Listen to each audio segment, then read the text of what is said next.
Hopefully just a quick video on the latest watch that I've picked up from Casio. This is a relatively new model. It's the DW-291H 9AVCF. I don't know how much of that last bit is, color specific. This model does come in several color options. On Amazon.ca there was 3 color options. I think there might be more. Sometimes on Amazon.com or in other countries you've got more color options than what I've got on Amazon.ca.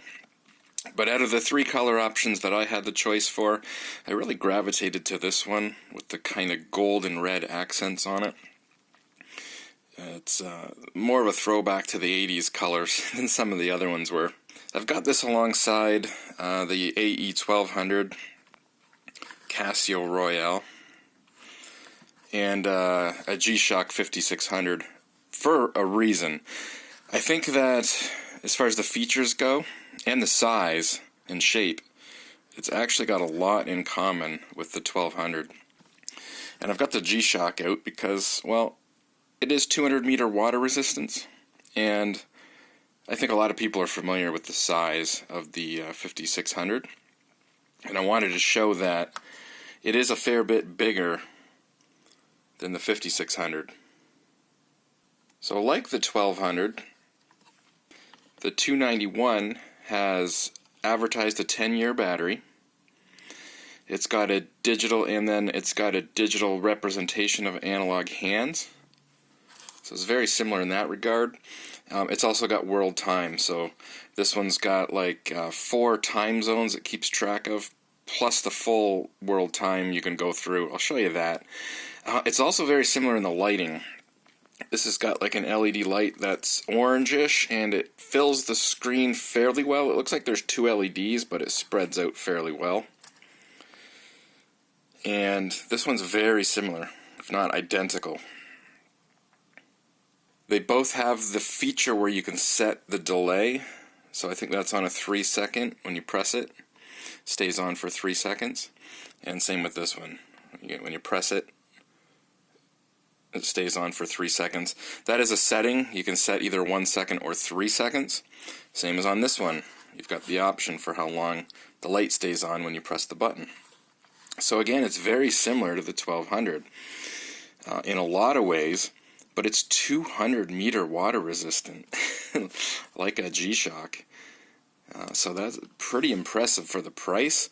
I paid, I think, $33 Canadian for this guy, and it's 200 meter water resistant.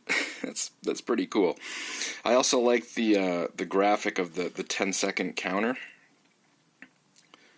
So it's got 10 little segments, and they count up 10 seconds, and then they actually start to count. I was going to say count down, but they're still counting up, but they count up again by taking the segments off. So the segments go on, up from left to right, and then they come off from left to right. Really big pushers on this guy, like I said. They stick out quite far, and they're a little bit easy to press. That might actually be a small complaint. They're a little bit easy to hit, and you can accidentally, so for example, if you do the next mode on this guy is world time. So if that switches to world time and you don't realize it, and at a quick glance you look, you're looking at the wrong time.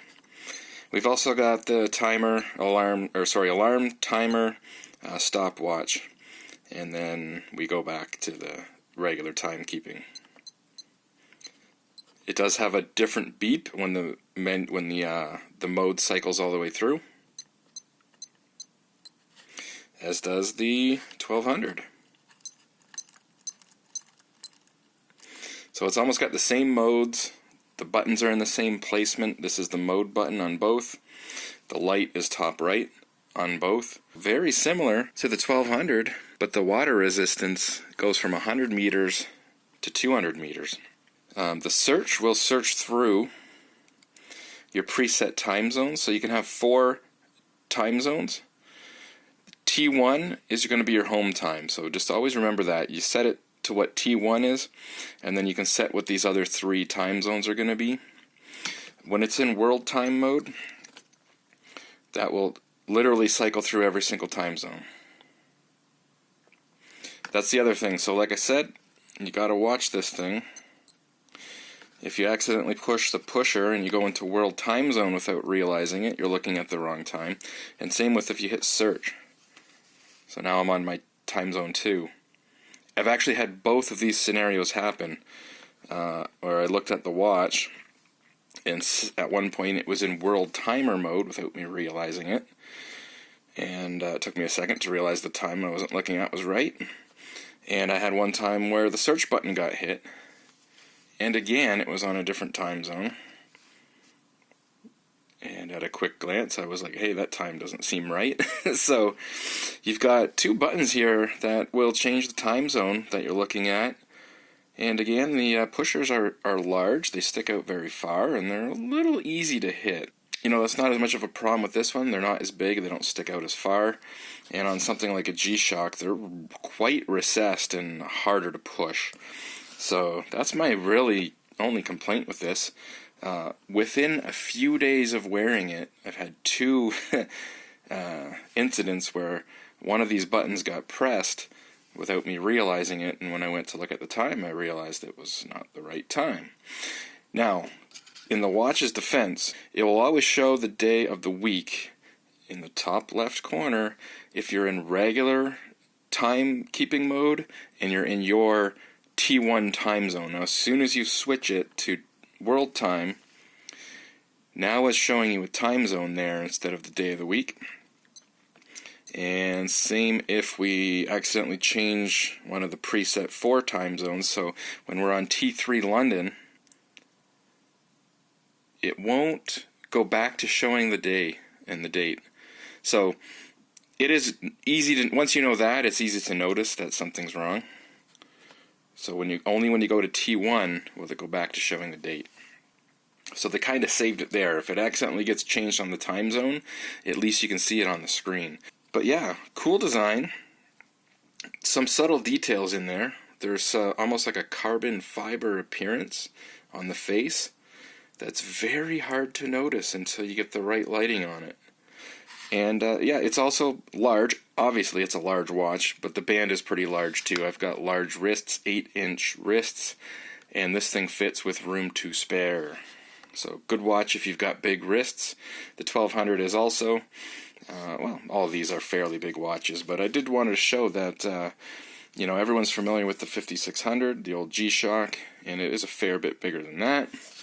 I wanted to show that it was very similar to the 1200 in a lot of ways.